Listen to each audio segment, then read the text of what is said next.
90% traders support resistance use करते हैं, फिर भी प्रॉफिट क्यों नहीं होता है? क्योंकि उन्हें सही एंट्री और टाइम फ्रेम का यूज़ नहीं आता। एंड आज मैं आपको समझाऊंगा कैसे सपोर्ट रेजिस्टेंस ड्रॉ करते हैं एंड किस टाइम फ्रेम पर कैसे एंट्री लेते हैं। Okay, support and resistance. Support का काम है प्राइस को सपोर्ट देना एंड रेजिस्टेंस का काम है प्राइस को रेजिस्ट करना, ताकि प्राइस ऊपर ना जाए। जो काम सपोर्ट कर रहा है वही काम रेजिस्टेंस कर रहा है। रेजिस्टेंस प्राइस को ऊपर नहीं जाने देता और सपोर्ट प्राइस को नीचे नहीं जाने देता। सिंपल। ओके, कभी कभी हम सपोर्ट रेजिस्टेंस को ही सब कुछ मान लेते हैं एंड कई बार बहुत हल्के में ले लेते हैं। एक्चुअली ये कहीं बीच में ले करता है। नाउ आपने समझा सपोर्ट का काम क्या है, प्राइस को गिरने से रोकना, और रेजिस्टेंस प्राइस को ऊपर नहीं जाने देना। अब मैं आपको लाइव एग्जांपल दिखाता हूँ। लेट्स सी, ये हमारा गोल्ड का चार्ट है। ओके, 1 आवर टाइम फ्रेम पर। कि मैं इसको जूम कर देता हूँ।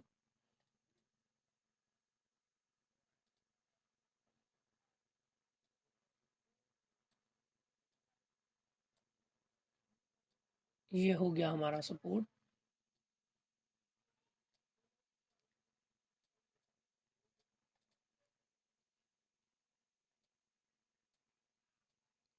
ये हो गया हमारा support zone 1 hour time frame पर। यहाँ से प्राइस ने 2 बार टच किया सपोर्ट को। ओके, एंड ये हो गया हमारा रेजिस्टेंस।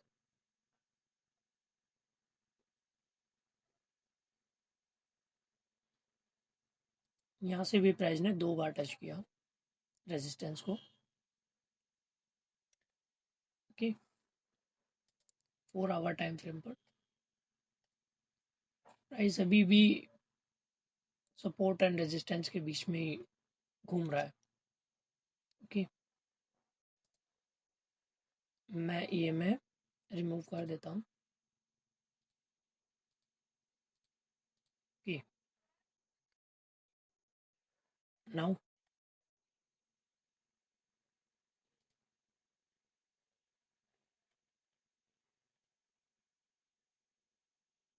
बट ये क्यों हो रहा है, कौन गिरा रहा है? इसके पीछे एक थिन लाइन है, परसेप्शन है। सपोर्ट रेजिस्टेंस एक न्यूमेरिकल लेवल से, एंड ऐसा कहीं नहीं है कि सपोर्ट के पास प्राइस बढ़ ही जाएगा और रेजिस्टेंस के पास प्राइस गिर ही जाएगा। वो सिर्फ एक परसेप्शन है, देखने का नज़रिया है। आई होप आपको समझ आया होगा पॉइंट। ये क्यों बताया, क्योंकि सपोर्ट एंड रेजिस्टेंस कभी कभी गलत भी होते हैं। ऐसा नहीं है कि प्राइस सपोर्ट पे आया तो हमने पूरा कैपिटल ही लगा दिया। नो, ये सिर्फ न्यूमेरिकल लेवल्स है। कुछ लोग इसको ऐसे भी ड्रॉ करते हैं। ये हो गया हमारा सप्लाई जोन एंड सपोर्ट हो गया हमारा डिमांड जोन।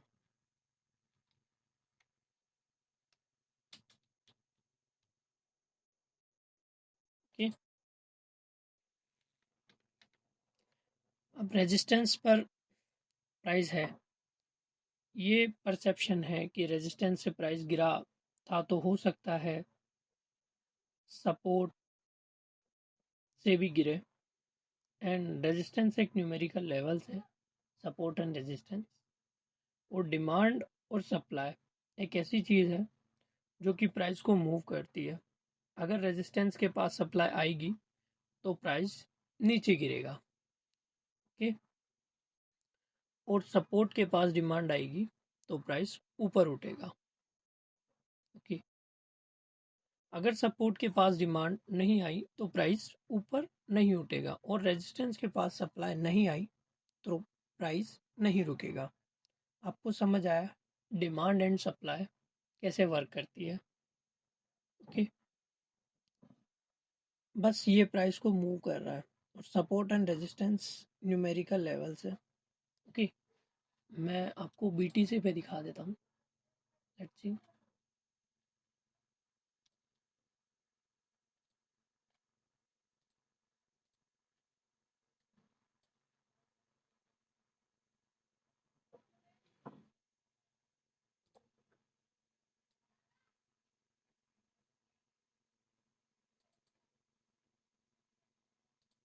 ये हो गया हमारा support zone 4 hour time frame पे।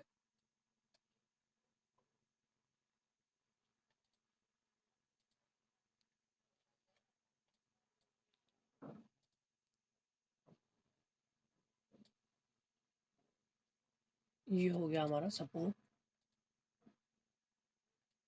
एंड ये रेजिस्टेंस।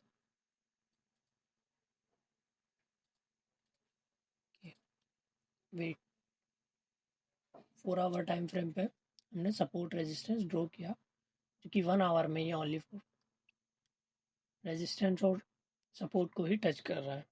कि आप इस पर ट्रेड कैसे प्लान करेंगे? अगर आपको सपोर्ट के पास रिजेक्शन एंड डोमिनेंस कैंडल बनी, तो उस साइड बायर्स है जो प्राइस को मूव कर रहे हैं ऊपर की तरफ। ओके, तो यहाँ से हम बाइंग की ट्रेड प्लान कर सकते हैं। ओके, अब मैं आपको टाइम फ्रेम समझाता हूँ। अगर हम इंट्राडे कर रहे हैं क्रिप्टो में और फॉरेक्स में, तो 1 आवर और सिर्फ 5 मिनट्स। 1 आवर पे हम एनालिसिस करेंगे एंड 5 मिनट में एंट्री लेंगे। और अगर हम इंडियन मार्केट में कर रहे हैं, इंडियन मार्केट में तो हम 15 मिनट में एनालिसिस करेंगे एंड 5 मिनट में एंट्री प्लान करेंगे। ओके, इसके पीछे एक लॉजिक है। एंड फॉरेक्स मार्केट हमारा, फॉरेक्स एंड क्रिप्टो जो चलता है 22 से 24 आवर्स। ओके, इसमें 1 आवर की 22 से 24 कैंडल्स बनती है एक दिन में। ओके, वही जो इंडियन मार्केट होता है वो 6 आवर चलता है ओनली। सो 1 आवर में कैंडल्स ज़्यादा से ज़्यादा 6 कैंडल्स बनती है, तो समझ नहीं आएगा। ओके, उसको हम 22 से 20 कैंडल करने के लिए 15 मिनट का टाइम फ्रेम देखते हैं। ओके, अगर हम स्कैल्पिंग कर रहे हैं इंडियन मार्केट में, तो 5 मिनट में एनालिसिस करेंगे एंड 1 मिनट में एंट्री प्लान करेंगे। अब आप समझ गए होंगे सपोर्ट रेजिस्टेंस टाइम फ्रेम और एग्जिट एंट्री टाइमिंग कैसे काम करती है। अगर आप इन चीज़ों को सही तरीके से अप्लाई करते हो, तो आपकी ट्रेडिंग जर्नी काफ़ी इम्प्रूव हो सकती है। अगर आपको रियल और प्रैक्टिकल कॉन्सेप्ट सीखने हैं, तो चैनल को सब्सक्राइब करो एंड नेक्स्ट वीडियो में मैं आपको और एडवांस स्ट्रेटेजी सिखाऊंगा।